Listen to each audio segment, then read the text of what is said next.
Hello and welcome. It is Wednesday. This is Banfield. Alex Jones didn't get to where he is by sticking to the facts, right?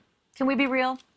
His vast fortune and moderate fame make that infamy are built on half-baked conspiracies and outright lies. And tonight, it is the lies that just might wipe out the fortune. Clearly, that was the intent of the jury in Connecticut today, the one that awarded nearly $1 billion to the families of 8 small children who were gunned down a decade ago at Sandy Hook. 14 family members in all, plus a former FBI agent. They all got together and they sued that guy and his InfoWars platform because of years and years of incessant, rampant, and completely false claims. Claims that the massacre was a hoax, that it was all staged, that Jones declared the grieving parents actors in a government plot to take away everyone's guns. But people, I am here to tell you personally it wasn't. Not because of the evidence, not because of all the litany of the news coverage you've been watching that proved him to be a liar. I'm here to tell you that Jones is a liar because I was there myself just hours after those kids were shot. I was in Sandy Hook at the edge of that schoolyard and surrounded by horror and bewilderment and unimaginable suffering. Meryl effing Streep couldn't have pulled off what I witnessed among the hundreds of victims, their friends, their families, their neighbors, and all the law enforcement who were forced to go through that bloodbath. All of them left reeling in that little bucolic Connecticut town. And people, I should not have to tell you all of that. It shouldn't even need to be said. But here we are. Fans of Alex Jones believed him. They believed him when he said it didn't happen. And it is more than likely, my friends, that many of them likely still do. Like the rabid fan who urinated on one of the children's graves because Alex Jones told him it wasn't real. Or how about the man who fired his gun at the home of the grieving parents because Alex Jones told them they were actors? The families who were already shattered by the murders of 20 first graders and 6 staff members became targets themselves of all kinds of harassment, 10 years of it, threats, attacks for a decade. Many of them actually had to pick up, pack up, and move their entire families from the place that they buried their kids. Today, some of those families let the emotions that surely were bottled up. They let them come out in court live as the verdicts were read. And they also spoke outside the courtroom. All I can really say is that I'm just proud that what we were able to accomplish was just to simply tell the truth. And it shouldn't be this hard, and it shouldn't be this scary. Everybody that took the stand told the truth except for one. The one who proclaims that that's what he does. But while the truth was being said in the courtroom, he was standing right here lying. That is Robbie Parker. Robbie lost this little one, his 6-year-old daughter, Emily, in that Newtown, Connecticut massacre that I witnessed and whom Jones singled out as a crisis actor. Robbie Jones, acting. That's what he said. Robbie Parker. And, you know, Parker was awarded the highest amount in today's verdict as well, $120 million. There he is. Right there, as the verdict's being read. Unbelievable emotion. Look at that. Think of what he's been through. 10 years, right in that moment, coming to a head. As for Alex Jones, tonight, he's calling the judgment a joke. And get this, he is imploring his followers to, quote, flood us with donations. They want to scare everybody away from freedom and scare us away from questioning Uvalde and what really happened there, or Parkland or any other event. And guess what? We're not scared, and we're not going away, and we're not going to stop.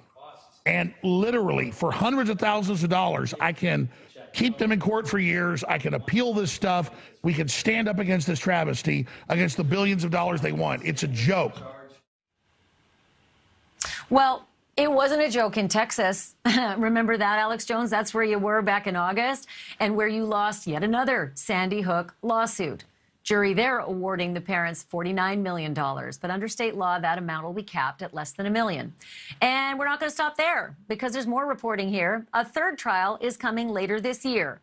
And on top of that, punitive damages have yet to even be decided by the judge in Connecticut. So cha-ching, those are going to be on top of the $965 million that you were levied with today.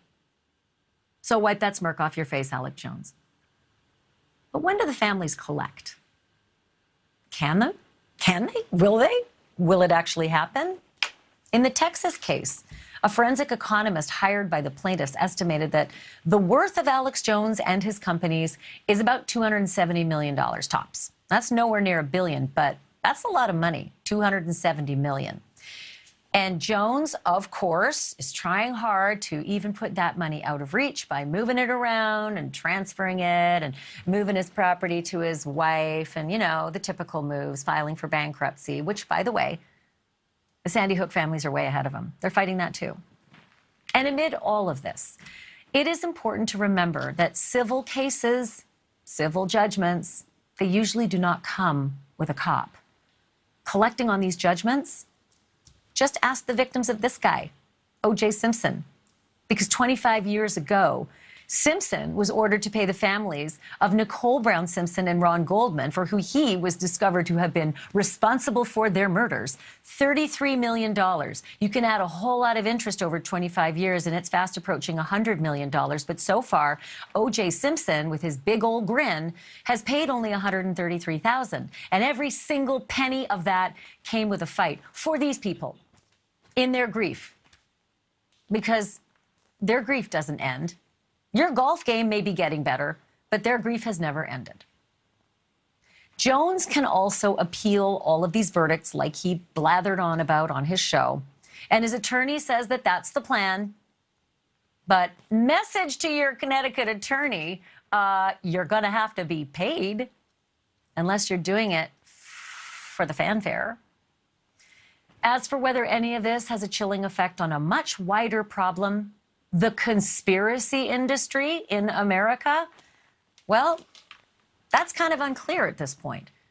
Jones hasn't asserted a First Amendment defense anywhere here. He actually lost all of this and got slapped with these hundreds of thousands of dollars because he just didn't show up. And he refused to turn over the documents, as is required by the law and the courts of the United States of America, for which he claims his love. And with that, I want to turn to Mark Eiglarsh. He is a criminal defense attorney and a former prosecutor. And Randy Zelin is a criminal defense attorney and a former prosecutor and adjunct professor of law at Cornell University. All right, Mark Eiglarsh, I'm going to let you have at it first, and then I'm going to hear from Randy on it too. First, the reaction of the, award after award after award after award. And if you had your calculator going, it's just shy of $1 billion. It'll go over that, I'm sure, once the judge adds on those punitives. I expect these judgments for like cigarette companies and, you know, pharmaceuticals. I don't expect it for a guy with a website. Yeah, huge victory for the plaintiffs. The analysis starts with we all, including Alex Jones, enjoys wide latitude under the First Amendment to spew offensive and even outrageous speech. But there are limits, and this jury made that very clear. Lies, defamation, intentional infliction of emotional distress, the harm that he caused these people, there are limits. And they're saying that what you're saying, Alex Jones, is beyond the pale. It's not protected under the Constitution. It's unlawful. And for that, you're going to pay. Randy, you can't get blood from a stone, right? And if Alex Jones is going to pull an OJ and move money around, stick it in a homestead in Florida, do the typical two-step of a guy that's trying to get shifty and out of what the courts have ordered him to do in the good old United States of America, again, the place he professes to love, what do you do if you're these parents? It is rare, Ashleigh, that I'm at a loss for words. I have a knot in my chest right now. I watched a father with his head in his hands. $120 million, $120 billion cannot replace his child. So we can talk about lawyering moves, and we can talk about all kinds of great legal strategies, but this is not about money. These people lost their children. I have my children, and just thinking about what they're experiencing, I can't wrap my head around it. Quite frankly, the fact that you had to go on air and say, I was there, this really happened, Alex Jones wins, because we're talking about him and we're making him relevant. The best thing for me as a lawyer to say to Alex Jones is, you know what? Go away, never open your mouth again, disappear, you don't owe me $1. Because all you really want are the Alex Jones of the world, the Steve Bannons of the world, to stop being relevant. Well, you know, sometimes these massive judgments, Mark Eiglarsh, have a way of wiping people off the platforms they can no longer afford to host. And to that note, a lot of people hear about him, you know, declaring and filing for Chapter 11 bankruptcy and thinking, well, look at him. He's just manipulating the tools and grinning his way through getting out of all of this. So what's the truth? Can this wipe him off the map? Can he hide his big old ugly insides of his head behind Chapter 11? Probably. I don't expect the families to get much money, if anything, from this. And I think that they know that. I know that their lawyers manage their expectations properly by saying that a victory is defined by a court telling Alex Jones what you did was unlawful. And all your disciples who've been following Alex Jones, who've been doing harm to all of these families, if they continue to spew their unlawful speech, then they too can be hauled into court and they can lose their financial position. So I think that that's the victory here. So, Randy, you know, it wasn't but a minute that that judgment came down and he was already spewing again. He even did it sometimes during his trial where, you know, the rest of us who understand how the law works, you think, why are you just handing evidence live in real time to those who are the plaintiffs? But here he goes again. So the question is, as he continues to do this stuff, I don't think he is Mensa material. I don't think he can self-regulate on the air and, you know, shield himself from libel or defamation, you know, on the fly. I know he can't. He is actually pretty dumb. But if he continues to do this, what are the ramifications for additional suits? Can people tie this man up in court literally till he goes to his grave? Well, the problem is the man can't be tied down because he will spew in front of the courthouse. He will spew in the courthouse. For me, as long as we have elected leaders who take the position that he can walk down Fifth Avenue and shoot and kill someone and get away with it. As long as we have the Alex Joneses of the world and the Steve Bannons of the world and millions and millions and millions of people who follow them blindly, money doesn't solve the problem. What solves the problem is common sense, judgment, and mere humankind recognizing that these insane people need to go away. They need to be muzzled.